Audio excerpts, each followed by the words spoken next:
नमस्कार प्रिय विद्यार्थियों, हम हैं आपके हेमंत सर और हम आज कक्षा 6, 7 और 8 के विषय गणित में अपनी संख्याओं की जानकारी के बारे में अध्ययन करेंगे।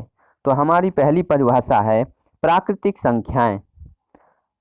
प्राकृतिक संख्याएं क्या होती हैं? तो देखिए 1, 2, 3, 4, 5 ...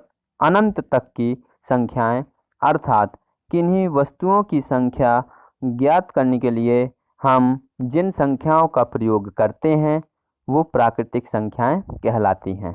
जैसे 1, 2, 3, 4, 5, 6 ... आदि। तो दोस्तों आपने देखा होगा कि जब हम किसी वस्तु को गिनते हैं तो कहाँ से स्टार्ट करते हैं? 1 से स्टार्ट करते हैं और वो जितनी होती हैं वहाँ तक उसको गिनते चले जाते हैं। तो इन्हीं को हम प्राकृतिक संख्याएं कहते हैं। अब हमारी दूसरी परिभाषा है पूर्ण संख्याएं। तो दोस्तों शून्य और प्राकृतिक संख्याओं सहित सभी संख्याएं पूर्ण संख्याएं कहलाती हैं। कुछ नहीं बच्चों, केवल प्राकृतिक संख्याओं में 0 आगे शामिल हो जाता है बस।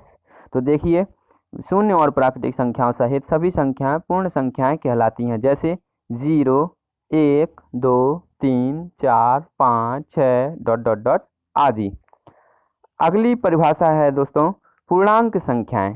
तो पूर्णांक संख्याएं क्या होती हैं? तो पूर्णांक संख्याओं की परिभाषा में देखिए शून्य सहित सभी धनात्मक तथा सभी ऋणात्मक संख्याएं पूर्णांक संख्याएं कहलाती हैं। जैसा कि आपके इस वीडियो में दिखाया जा रहा है कि एक संख्या रेखा बनी हुई है और इस संख्या रेखा में बीच में शून्य है और शून्य के दाईं ओर धनात्मक संख्याएं हैं और शून्य के बाईं ओर ऋणात्मक संख्याएं हैं। तो ये सभी संख्याएं शून्य सहित सभी धनात्मक तथा सभी ऋणात्मक संख्याएं ही पूर्णांक संख्याएं कहलाती हैं। दोस्तों अगली परिभाषा है हमारी धनात्मक पूर्णांक संख्याएं। धनात्मक पूर्णांक संख्याएं क्या होती हैं? तो धनात्मक पूर्णांक संख्याएं संख्या रेखा पर शून्य के दाईं ओर की सभी संख्याएं धनात्मक पूर्णांक होती हैं। जैसे कि +1, +2, +3, +4 यानी प्लस वाली जितनी भी संख्याएं वो सभी धनात्मक पूर्णांक संख्याएं होती हैं। अगली परिभाषा बच्चों ऋणात्मक पूर्णांक संख्याएं। तो ऋणात्मक पूर्णांक संख्याएं क्या होती हैं? तो संख्या रेखा पर शून्य के बाईं ओर की सभी पूर्णांक संख्याएं ऋणात्मक पूर्णांक संख्याएं कहलाती हैं। जैसे कि -3, -2, -1 इस तरह से आदि।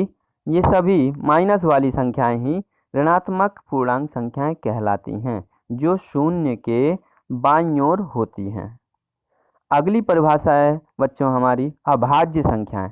अभाज्य संख्या क्या होती है?